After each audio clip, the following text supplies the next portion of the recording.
What's up, everyone? I'm Liz Hunt. And I'm Chelsea Poppens. And this is the Agency Rocket Show, where we talk about the chaos of running our creative agency.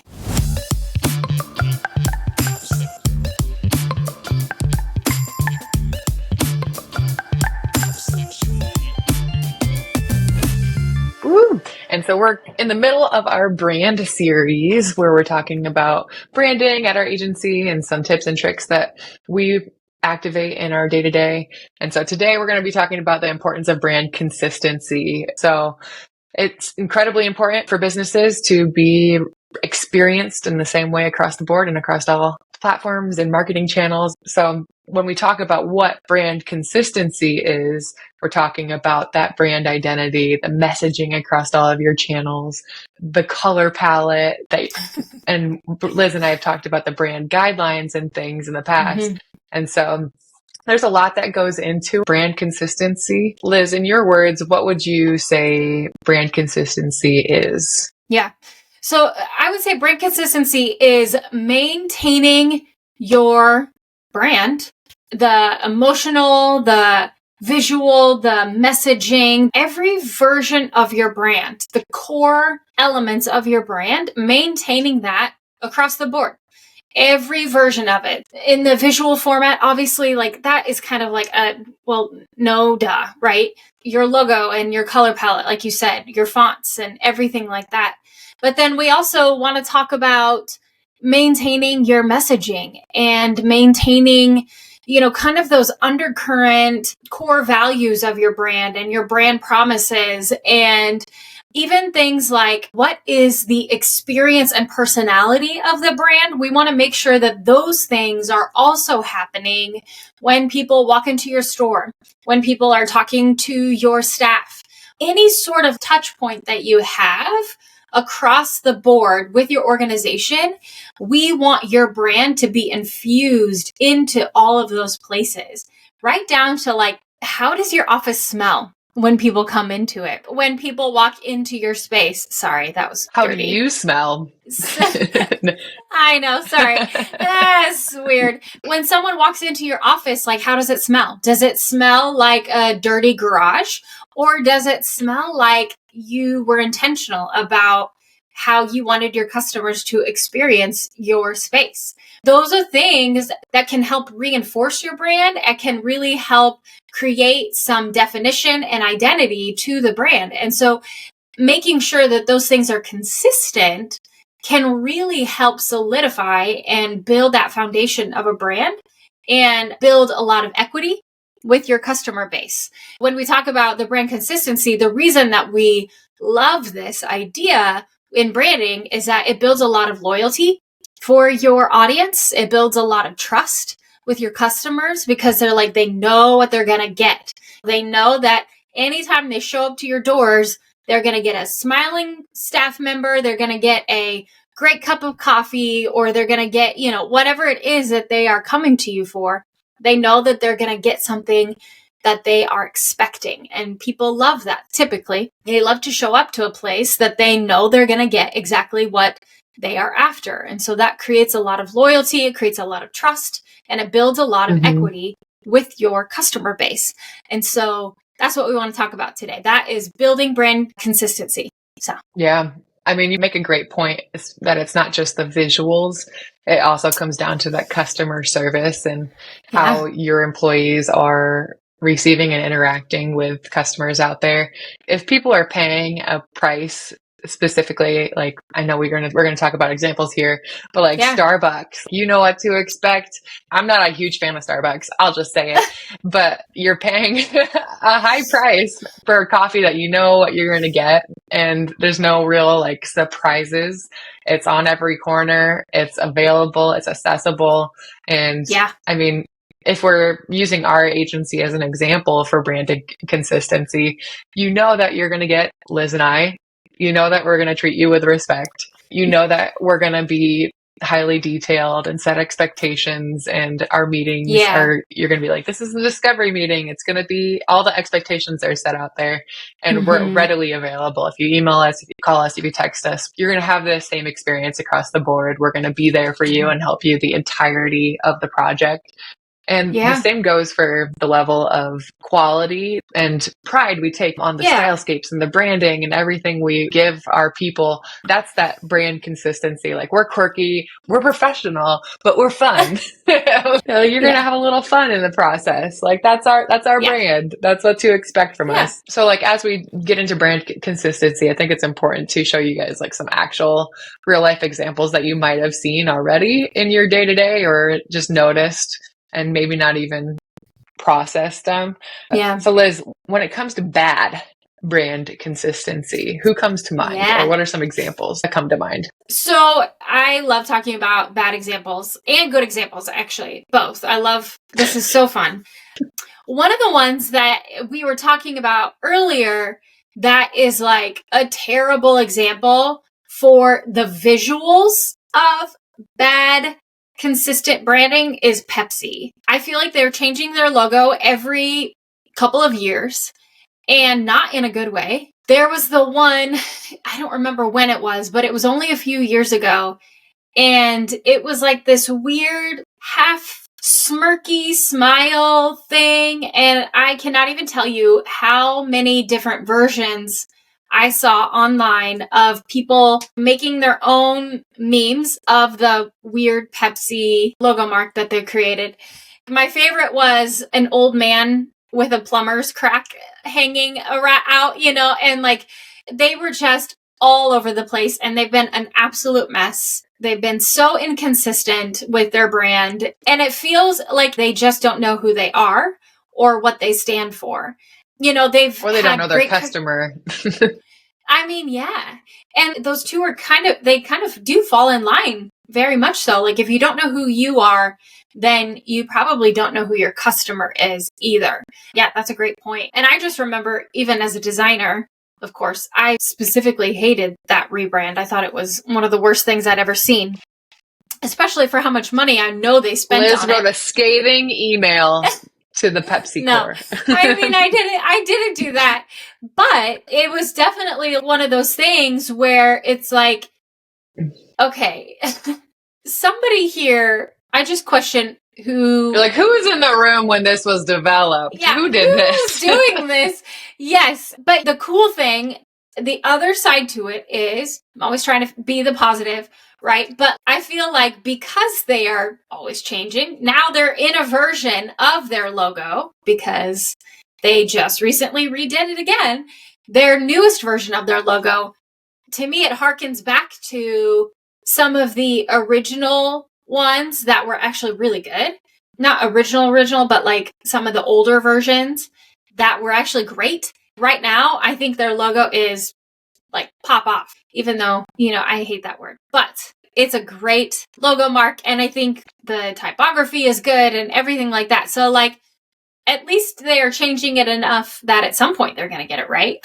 So there's that. They got to get it right at some point in time. Yeah. There's one controversial one that came to mind for bad branding, Bud Light. Okay. Do you remember what they did in this last year? And they got almost canceled for it. Yeah, go for it. Just a little groundwork.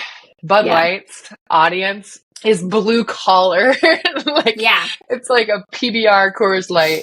Yeah. Their audience is blue collar farmers across the board. And I won't get into crazy detail, but they tried to be woke in some of their advertising. Well, and they lost so much.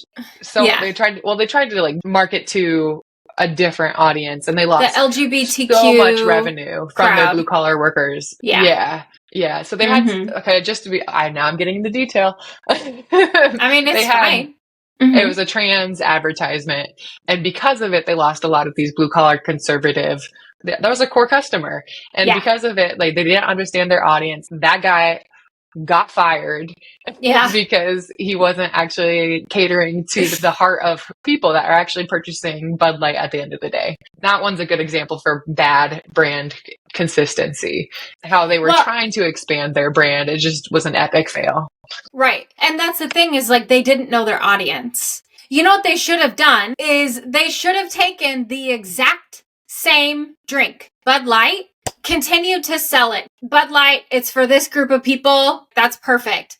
and then literally taken the exact same ingredients, the exact same drink, and just created a whole new brand, named it something different, built a whole new brand that was for and marketed to and like designed for the different audience, right? The new audience that they wanted. They should not try to take the same brand and branch out to the different audience. Easy brand strategy. Like, you just keep the same brand for the right audience, and then you just make a second one with the exact same product, just rebranded to a different audience. It's not that hard. What were you thinking? Yeah. I'm sure that it was a young person coming into the room and they're like, let's do something different. Jazz hands. And the other one that comes to mind, I think it's just getting made fun of on the internet, is Subaru. They're trying to market to straight people. And all their new advertisements is like straight couples, and they're kind of getting mocked on TikTok and Instagram Reels for that advertisement. But I mean, they're not getting canceled for it. Yeah. It's making just fun of what it is. Yeah. Well, and that's maybe the difference of audiences. Yeah, there's a lot of intricacies in the conservative nature of Bud Light's audience versus Subaru's audience. Yes. Well, and there's a difference. In that. We're trying not to get too political. And keep up with our weird Wi-Fi issues. But all that to say, yes, brand consistency is key. And if you need to do something like what Bud Light did, you want to open it up to a new audience, you can't be flippant about how you do that. You need to, like, it'd be one thing if Bud Light were like, okay, we need to market to maybe something that wasn't so politically hostile. Charged, charged again for each other, but they did. They're like, let's go pick the two groups of people that absolutely hate each other, and then let's market that. Be smart about it, people. And the important thing is that, like, a lot of that market that left Bud Light ended up going to Coors. Because Coors is like the next best blue collar beer, and they're still recovering because of that marketing choice. And maybe they should have tested it out with a control group and got their input before actually marketing it to the broader global audience. Like, that's another piece of it. But let's talk about good examples of brand consistency. What come to mind for you, Liz?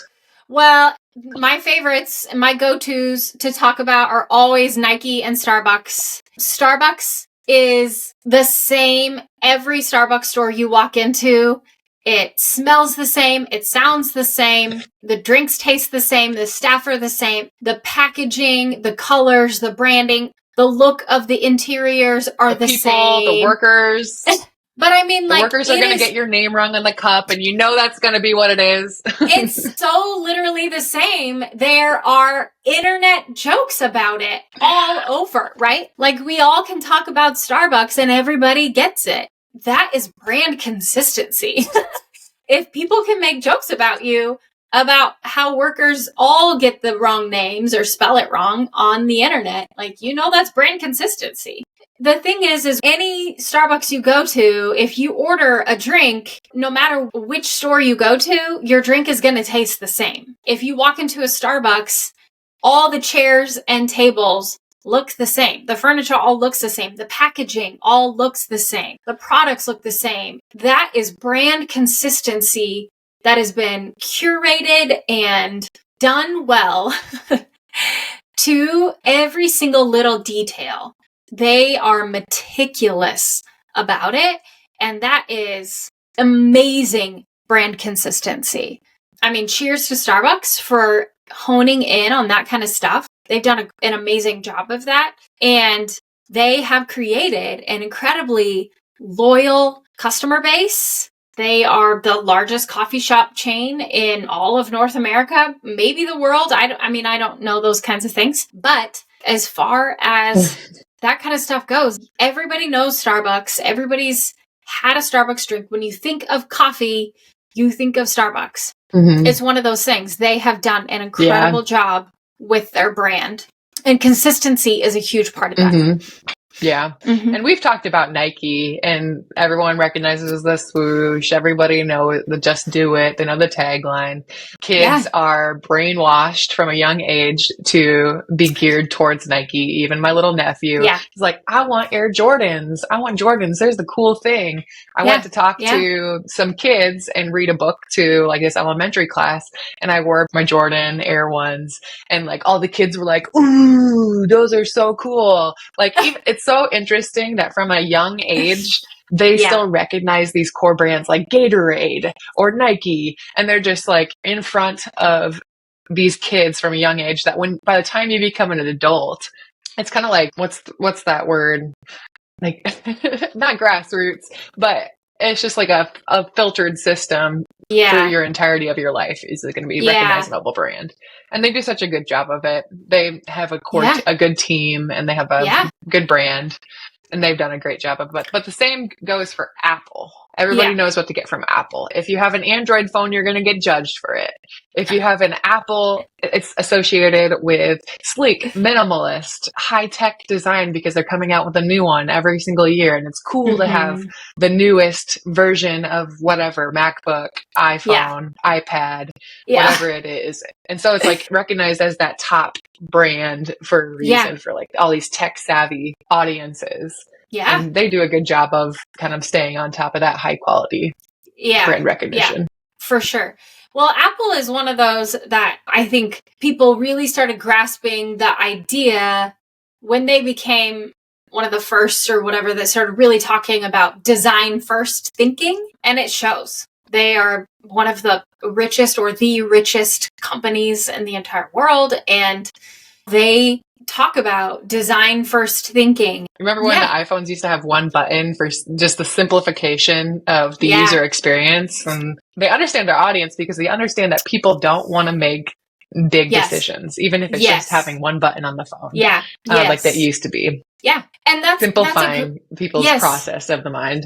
Yes. That's such a good point. They understand the people.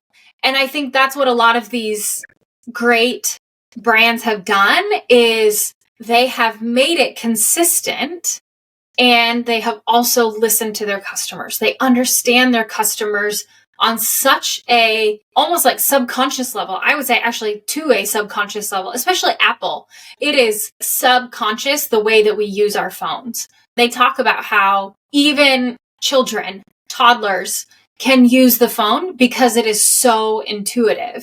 And so taking those things, the ability to understand people and humans and the emotional beings that we are and build that into a brand and then make it consistent across all channels, that is why they've been able to build such strong brands. Well, an interesting one that you don't actually really think about because it's so ingrained and like it's a habitual thing for us at this point is Amazon.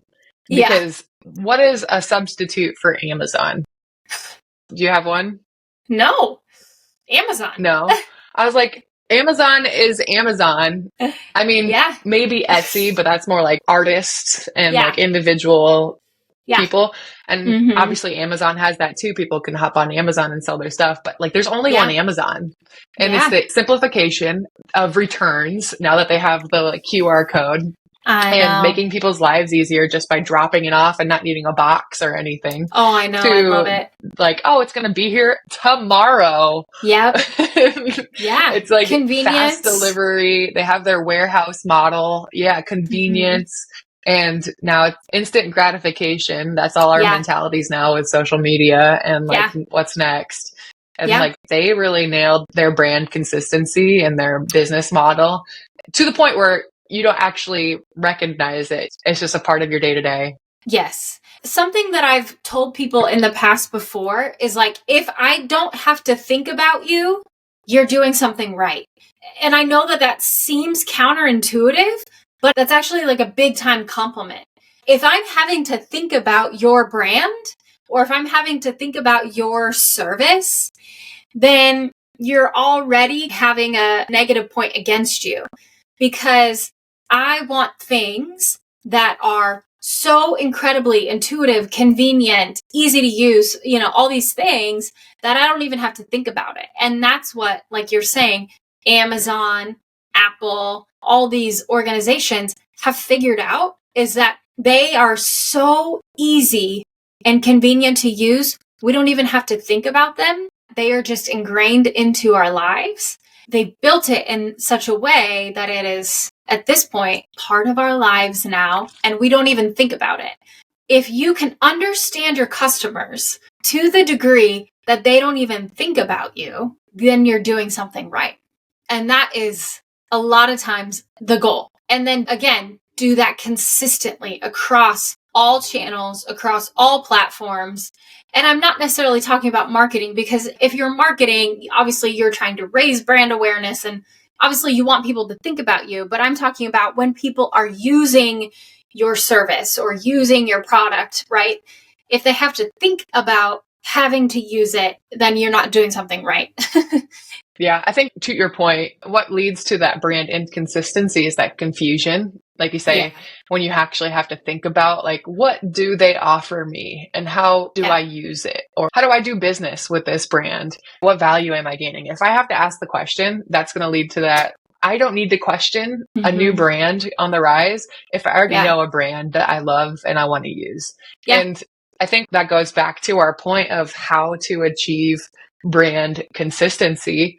And I think that is laced within, from our standpoint as an agency, in the build out of that look, that feel, the messaging, the tone, everything. And then not just from the logos and the file formats that we give you to the brand guide to your website and how it's interlaced through everything else.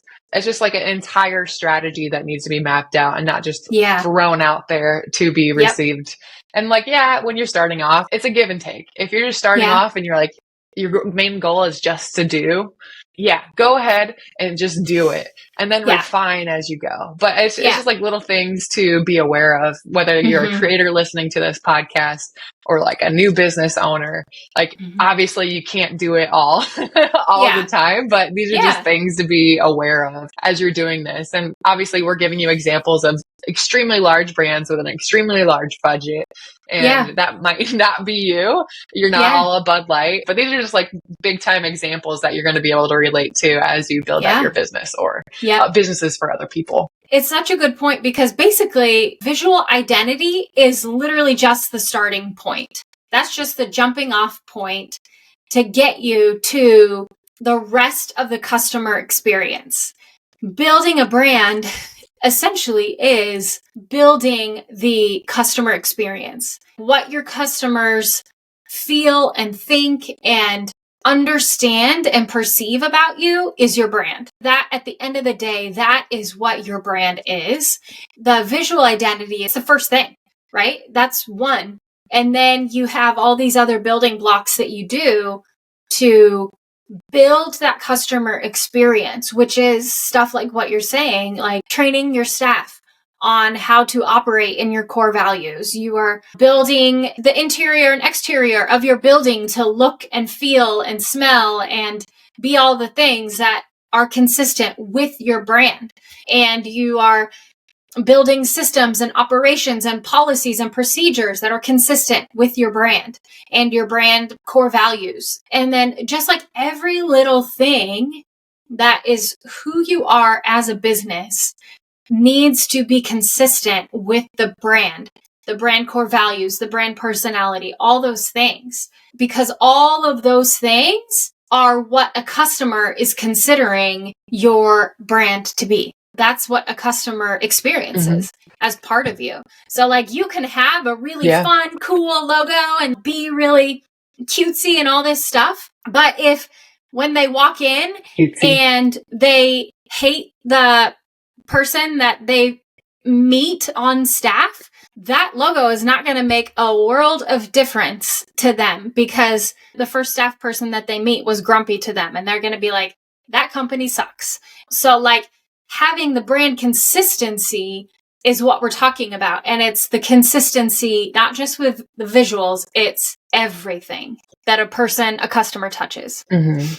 Yeah. And consistency is an art form because it can be overwhelming as a business owner or even wherever you're at, like new platforms like TikTok might be getting banned and there might be a replacement. And from a detailed perspective, you have to understand your audience on each of these different platforms. LinkedIn is that professional space, and your audience is going to be more that professional. Like an example, my friend has an interior design store. LinkedIn would be commercial properties, or like more of that audience where there's business owners and people in those corporate spaces on there looking for what you have to offer. Facebook is going to be that wholesome, like your family, friends. You got like a little bit older audience on there. Instagram, a little bit younger, but like it's just a different audience for everything. TikTok, I didn't really fully learn TikTok, but I know it's for the youths. but it is like a younger, trendier audience and how-tos. And it's an art form. Going back to that is how you show up on that platform and making sure it still connects to the heart of your brand consistency, your morals, your values, how you want to look, how you want to be perceived, experienced, but like tweaked enough that you still have that unique piece on those platforms. I don't know. Yeah. I might be getting too woo-woo about it, but it is an art form. Yeah. No, it totally is. And it takes time. It can take a lot of time to It takes failure. Yeah, I mean, for sure, and it can take time to define what do the operations of my business look like in consideration with the brand that we want to have. What do we want customers to perceive when they come into contact with our return policies or, whatever it is, stuff like that. It's like, what is it that we want customers to think and feel and all these things? It can take time to define all those areas of the business and stuff and bring them into alignment with the type of brand that you are looking to achieve. So, yeah, for sure. But at the end of the day, your customers are emotional, intuitive beings, and appealing to that is what you are supposed to be doing with your brand, because branding to their emotions is what we are trying to do. That's going to create that equity. That's going to create that loyalty and that trust. So, yeah, I think that's a good segue to wrapping this episode up. We do these episodes so that we can continue to share our experience and share just like some key talking points and help you, whether you're a business owner, whether you're a creative, figuring things out on the go. We like to educate you guys and share our experience, but also like we are here to help. We do consulting. You don't have to do it on your own. If you're a business owner listening to this podcast, like you don't have to do it on your own. You can hire us to help. We love to kind of do like an audit of your business and help you strategically plan how to do it yourself, or you can hire us to do it for you. But like you're not without help, and we're not just pushing out information without empowering you in some way, shape, or form. So if you need help, if you want to just like talk things out, you can email us at show@agency-rocket.com, or you can connect with us on DayCloud Studios website. There's multiple ways to get a hold of us social. We're pretty low key, so if you DM us, we'll answer. But yeah, that's kind of brand consistency for you. Yeah. Anything to add, Liz? Let us know if you have any questions. And like you said, we'd love to work with you on your next branding project. Cheers. Cheers. Bye.